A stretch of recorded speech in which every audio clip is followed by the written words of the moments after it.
A topic that is talked about by athletes and also just regular people is whether cheerleading is considered a sport or not. Me personally, I believe that cheer is a sport, and here are my main reasons why. It requires the same amount of time and energy as any other sport, especially competition cheer. They compete against different teams, and then also the serious injuries that comes with cheerleading.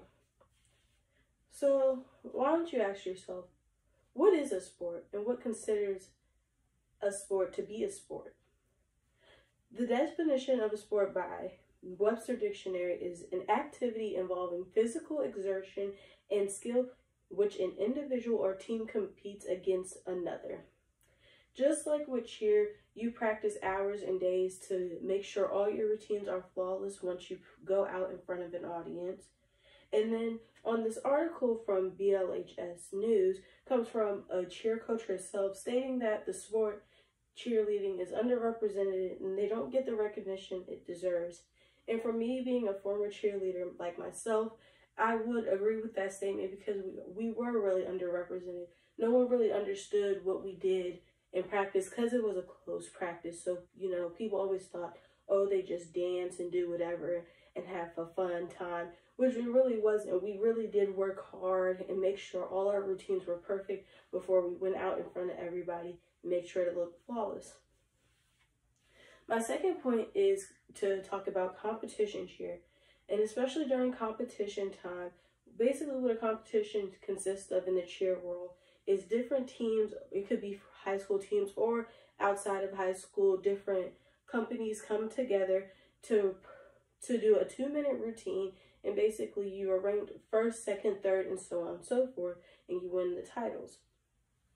In a news segment from Fox 11 News, they interviewed Appleton High School and they talked about how competition cheer was in their city and how the people there, really didn't think of cheer as a sport.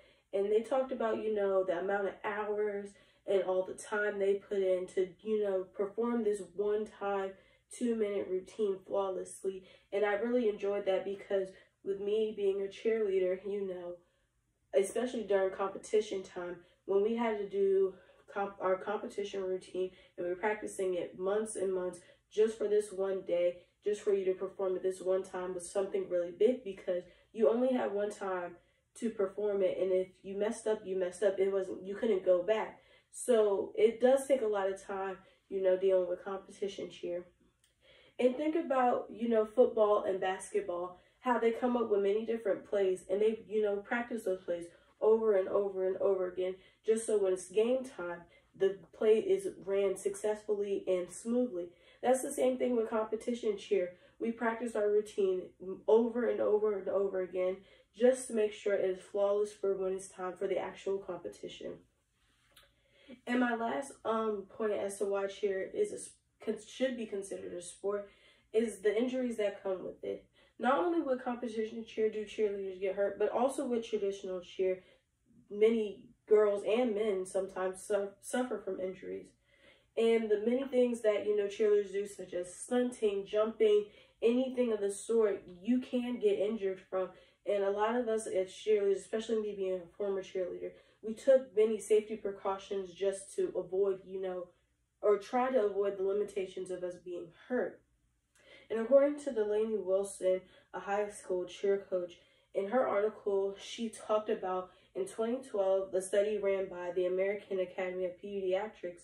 They talked about how cheer accounted for 65% of all direct catastrophic injuries to girl athletes at the high school level and 71% at the college level. And with me personally, speaking from personal experience, one time when we were practicing during competition cheer, we were doing a stunt and the girl fell on me, and I didn't even remember falling on the ground. I just seen her coming down, and next thing you know, I was on the floor. And when I went to the athletic trainer, she performed some tests on me, and the test came back that I did suffer from a concussion. So me having the concussion, I did have to sit out for a couple of weeks. I couldn't really do much, especially in class. I really couldn't spend too much time on the testing and stuff because it would hurt my brain and all that stuff. And then especially when it came to practice, I had to sit out and just watch because I couldn't do a lot of moving around. And I don't think people really realize, what goes on behind the scenes, especially with cheer, and how much we actually do get hurt, And so I want to talk about, how some people also feel that cheer isn't a sport, especially with traditional cheer, because with traditional cheer, you aren't competing against another team. You are just there on the sideline, cheering on your school and also cheering on the audience, keeping them hype and all that stuff. And an article from Brea Darnell, the statistics prove cheer is not a sport. She states that in order for cheer to be considered a sport, they must compete against an opponent. Even though there is a competition cheer, only a small percentage of cheerleaders actually compete. And I feel like it's a small percentage of people who compete in cheer because of how dangerous the sport is. And when parents see, and they talk about the injuries that come within, possibilities of getting hurt, a lot of parents are like, oh, I don't want my child to do that. So I feel like that's why the percentage of cheer competition, especially competition cheer, is so small. And also, people feel like cheer is only used for entertainment use, especially, like I said, with traditional cheer. You're just there to cheer on your school, and you're just there to perform routines in front of everybody. And, people see that as an entertainment thing. You're not really considered, competing against anybody. And also another thing with cheer, especially in the high school level, there's a Title IX form that doesn't consider cheer to be a sport. And what Title IX is, it's a form that talks about the rules and regulations of sports in high school. And in the Title IX, it doesn't have cheer as a sport at all. Even though when we were in school, especially in high school, the athletic director made us, go over Title IX, and we have to sign agreement forms because, they try to make us feel included as a sport, even though in Title IX, they don't consider us as a sport. So I want to end off on a good note as to why I feel cheer is a sport, because, it falls under the definition of being a sport, especially when it comes to competition cheer. And when competition cheer is, you are competing against another team just like any other sport. And you are, you can suffer from injuries, And I do understand, people not agreeing with it. But from my experiences, you put in, especially the years I've done cheer, you do put in a lot of time and effort and energy. And it does, do a lot of wear and tear on your body, just like any other sport.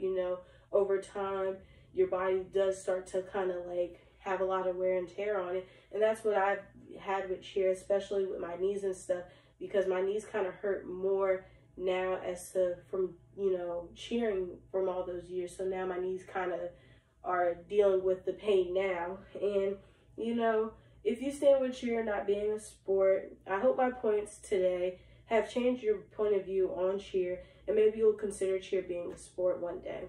Thank you very much.